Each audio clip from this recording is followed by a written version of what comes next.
수도권의 한 중학교 교사인 박모 씨는 2년 전 제자의 학교 폭력 문제를 알게 됐습니다. 한 남학생이 또래 학생들에게 부적절한 성적 발언을 하고 언어 폭력도 일삼는다는 내용이었습니다. 성적인 사진이나 그런 단어 같은 거 올리면서 너희들이 냐 너 나랑 할래 이런 식으로 카톡을 보냈었거든요. 그래서 거기에다가 뭐 교실에서 너무 큰 소리로 욕을 하고 친구들이 듣기 싫은 말들 너무 많이 한다. 박 씨는 수차례 상담 등 지도 끝에 그해 4월 다짐문을 쓰도록 했습니다. 앞으로 그런 행동을 하지 않겠다는 다짐을 적게 한 겁니다. 하지만 가해 학생은 이후에도 또 다른 학교 폭력 가해자로 지목됐고 결국 동급생들이 학교에 신고했습니다. 그런데 가해 학생 측은 교사의 지도가 문제였다며 박 씨를 경찰에 고소했습니다. 다짐문을 쓰도록 한 게 학대였다는 겁니다. 우리 애한테 뭐 각서를 쓰게 했고 그래서 애가 정서적으로 너무 힘들어해서 그랬다. 그러면서 나는 이걸 아동학대 정서학대로 신고하겠다. 가해 학생 측은 학교폭력위원회에서도 박 씨의 정서학대로 불안함을 느껴 학폭을 저질렀다는 취지로 말한 것으로 전해졌습니다. 하지만 경찰은 박 씨에게 혐의가 없다고 판단했고 검찰의 결론도 같았습니다. 가해 학생 측은 여기에도 반발하면서 항고를 제기한 상태입니다. 그냥 웃으면서 그냥 행정 처리만 해줬으면 이렇게 되지 않았을 텐데. 지방 대도시의 또 다른 중학교 교사도 작년 10월 비슷한 일을 겪었습니다. 수업 도중 머리를 손질하거나 교사의 외모를 비하하는 학생을 지도하려고 1대1 면담을 했는데 정서학대 혐의로 고소를 당했습니다.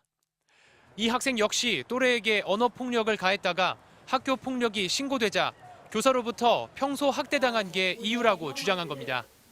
경찰 조사와 지자체 점검 등이 진행되면서 학폭위 개최가 11월 말로 늦어졌고 결국 생활기록부에 학폭이 적히지 않았습니다. 3학년이니까 생활기록부에 남는 게 11월 초까지로 제가 기억을 하고 있거든요. 지나서 이제 학폭위가 열렸다고. 가해 학생들이 학교 폭력 문제를 처리하는 교사를 고소하는 건 학폭위 개최를 늦추거나 책임을 회피하려는 의도로 보입니다.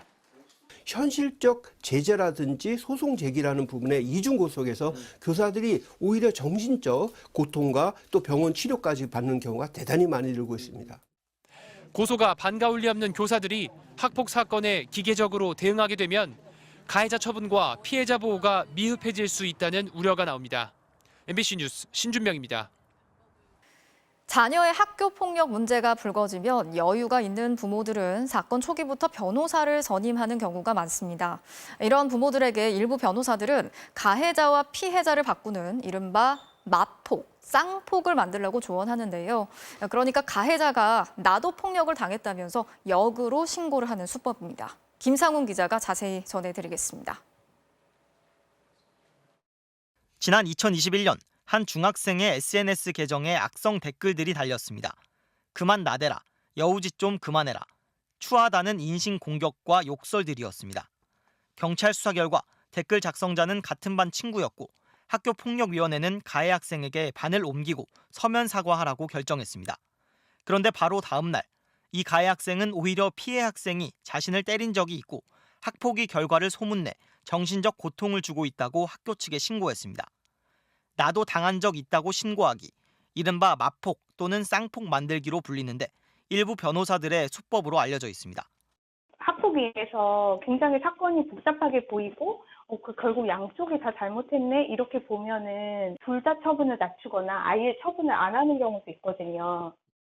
다시 열린 학폭위는 악성 댓글 피해 학생도 반을 옮기고 서면 사과하라고 결정했습니다. 1년 넘게 법정 다툼까지 벌인 끝에야 법원은 이 맞폭 신고 내용은 학교 폭력이 아니라고 판결했습니다. 피해 진술이 계속 바뀌는 데다 학폭위 처분을 받게 된 학생이 갑자기 문제를 제기한 점도 의심스럽다는 겁니다. 허술해 보이는 맞폭 만들기로 피해 학생만 1년 넘게 더 고통을 받은 셈입니다. 맞폭 만들기는 법률 비전문가들인 교사나 학폭위가 짧은 시간 사건을 파악해야 하는 허점을 노립니다. 우리 학생을 억울하게 매도하느냐로 얘기를 해가지고 겁먹고 교사가 제대로 조사도 안 해갖고 이래서 피해자였는데 도리어 합의서를 쓴 그런 사건이 있었어요. 맞폭 만들기 이후에는 정순신 변호사 아들의 학교폭력 사건 대응처럼 시간 끌기가 다음 수순입니다. 집행정지 가처분 신청부터 행정소송까지 하나의 묶음 상품처럼 만들어졌다는 게 변호사 업계의 얘기입니다. 성범죄 사건 같은 경우에는 피해자 대리인 국선 제도가 있단 말이죠. 들이 이제 학교 폭력 사건에서도 좀 들어올 필요가 있어요. 국민권익위원회가 무료 공익신고 대리 변호사 제도를 운영하고 있지만 학교 폭력을 은폐한 학교를 상대로 법적 대응을 할 때만 도움을 받을 수 있습니다. MBC 뉴스 김상훈입니다.